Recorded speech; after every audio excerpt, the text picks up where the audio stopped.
Welcome to Mission Admissions. I'm your host, Jeremy Tiers. This is the show designed to help you grow, both professionally and personally, in the fast-paced world of higher education. Every other Tuesday, I sit down with senior leaders, new professionals, and difference makers from across higher ed and beyond, where we'll share tips and strategies related to challenging topics like student recruitment, leadership, customer service, enrollment marketing, and time management. So if you're looking for practical advice and conversations that actually move the needle, this show's for you. Grab your notepad or fire up your notes app, and let's get into it.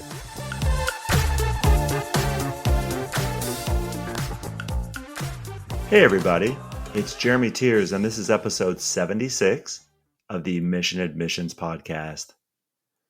During each of the 5 seasons since I started the pod, I've done a quick take episode where I focus on a topic or two that has been coming up a lot in my recent conversations with admissions and enrollment marketing leaders and team members around the country. Today, I want to talk with you about 3 more bad habits that I'm continuing to see a lot of admissions counselors and colleges make during the student recruitment process. First up is something that on the surface may seem helpful, but please understand it's a bad habit that needs to be broken. A lot of admissions counselors like to email, text, or call and just check in with their students. Here's the problem with that kind of outreach. When you use those 2 words, check in, students know what it's code for. You want them to tell you something. But because you haven't asked a direct question, a lot of times students aren't really sure what they're supposed to say, and so most times they don't know how to respond. There's also no substance to checking in. It's just not intentional enough. The best way to get an update on something or to figure out why a student hasn't taken action is by asking a more direct and narrow question. Not something they can say yes, no to, but instead a question that is casual and open-ended and gives them basically permission to share how they're feeling or why they haven't done something with you. So a few examples for you. Instead of checking in with your inquiries who haven't started their application, I encourage you to ask, how are you and your family deciding which colleges you're going to apply to? Instead of checking in with students who have incomplete applications, I encourage you to ask, can you help me understand what's keeping you from finishing your application? And instead of checking in with newly admitted students, I encourage you to ask, what are 1 or 2 reasons why coming to be a student here feels like it might be the right decision for you? When your communications have a purpose, not only will you uncover things like objections and concerns or fears and worries that students have, you'll also find opportunities to help guide and support those students and their families during the different stages of the college search process. As many of you listening know, it's becoming harder and harder to get prospective students to open an email, let alone read the entire message and take some kind of action. If you're looking to increase engagement, it's essential that you listen to your target audiences when they share various do's and don'ts. Next up is something you may need to stop doing before you hit send on your emails. Stop using subject lines that sound like they're marketing and promotional messages.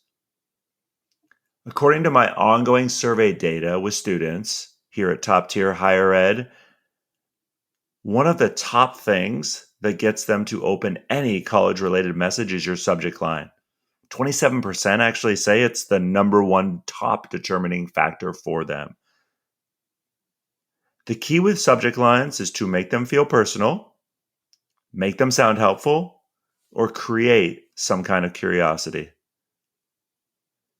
Successful examples that I've recently created for top-tier college partners include these 3 subject lines. The first one is, 1 question for you, Jeremy, that's it.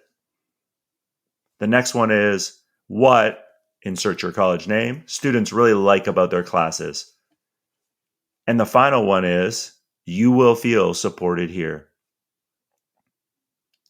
While using their first or preferred name is definitely a nice touch, Please be aware that the current trend in subject lines for most colleges and universities is to insert their first or preferred name in almost every single message. And so it's going to be a lot less impactful when a student scrolls through their inbox and sees nothing but Jeremy, Jeremy, Jeremy, Jeremy in every single subject line. Finally, during the college search process, there are some key moments where a prospective student's mindset significantly shifts. One of those times is immediately after a campus visit. Students are either more excited or less excited about the idea of being a student at your school after they've had a chance to see everything in person. It's always one or the other. They never leave campus feeling the same way.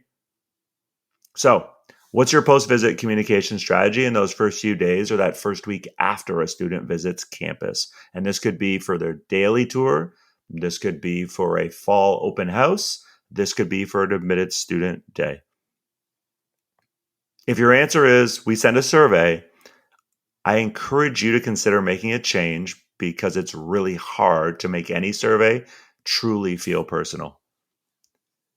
If the student's admissions counselor or someone else from the admissions office typically meets one-on-one with a student or family, make that the final thing you do before everyone departs campus if that's logistically possible.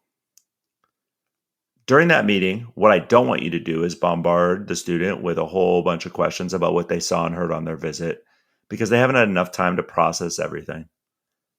That doesn't mean you can't offer to answer any burning questions that the student or parent or guardian might have, but make it clear that you understand it was a busy day, packed with a whole bunch of people and a whole bunch of information, and you're guessing they're probably a little tired and ready to hit the road.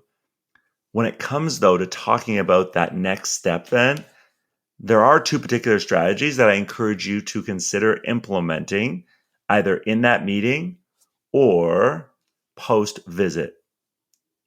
Option one is to let the student and family know that you or their admissions counselor would like to schedule a short, real quick phone call with everyone a couple of days after the visit. You're going to want to explain why you want to have that phone call with them.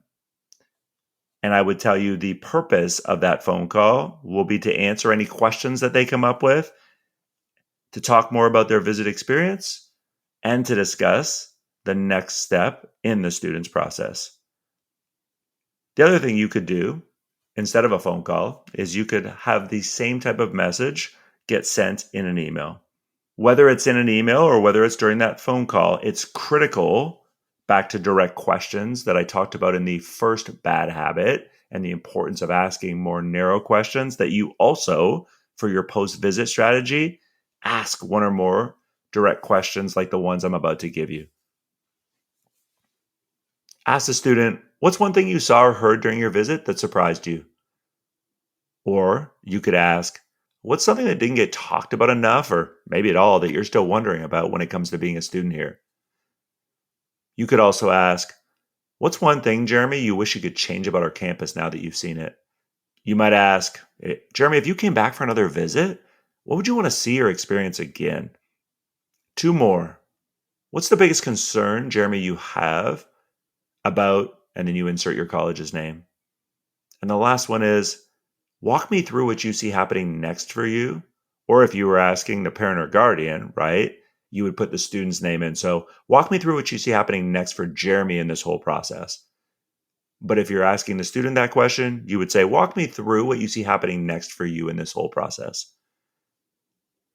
Questions like all of those allow you to gain valuable insights into how the student and their family are now viewing your school as well as their overall visit experience.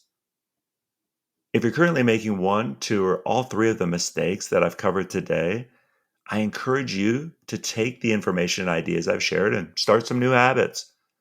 Remember, bad habits are a big reason why so many of us don't accomplish our goals. Plus, they tend to add extra stress and frustration. That's it for today. As always, I appreciate your time and attention. New episodes of my podcast are released every other Tuesday. And remember, you can always go back and listen to one of the other 75 episodes next time you're on a walk, in the car, or at the gym. I'll see you back here again soon.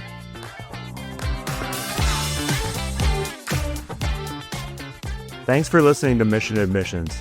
This show is a proud member of the Enrollify network, home to Higher Ed's the largest collection of podcasts. Enrollify is where higher ed goes to grow, so be sure to check out our other podcasts, webinars, video clips, blogs, and more. Visit enrollify.org and subscribe for all the latest details and content drops directly to your inbox. Enrollify is brought to you by Element 451, the digital workforce platform for higher ed. Learn more at element451.com.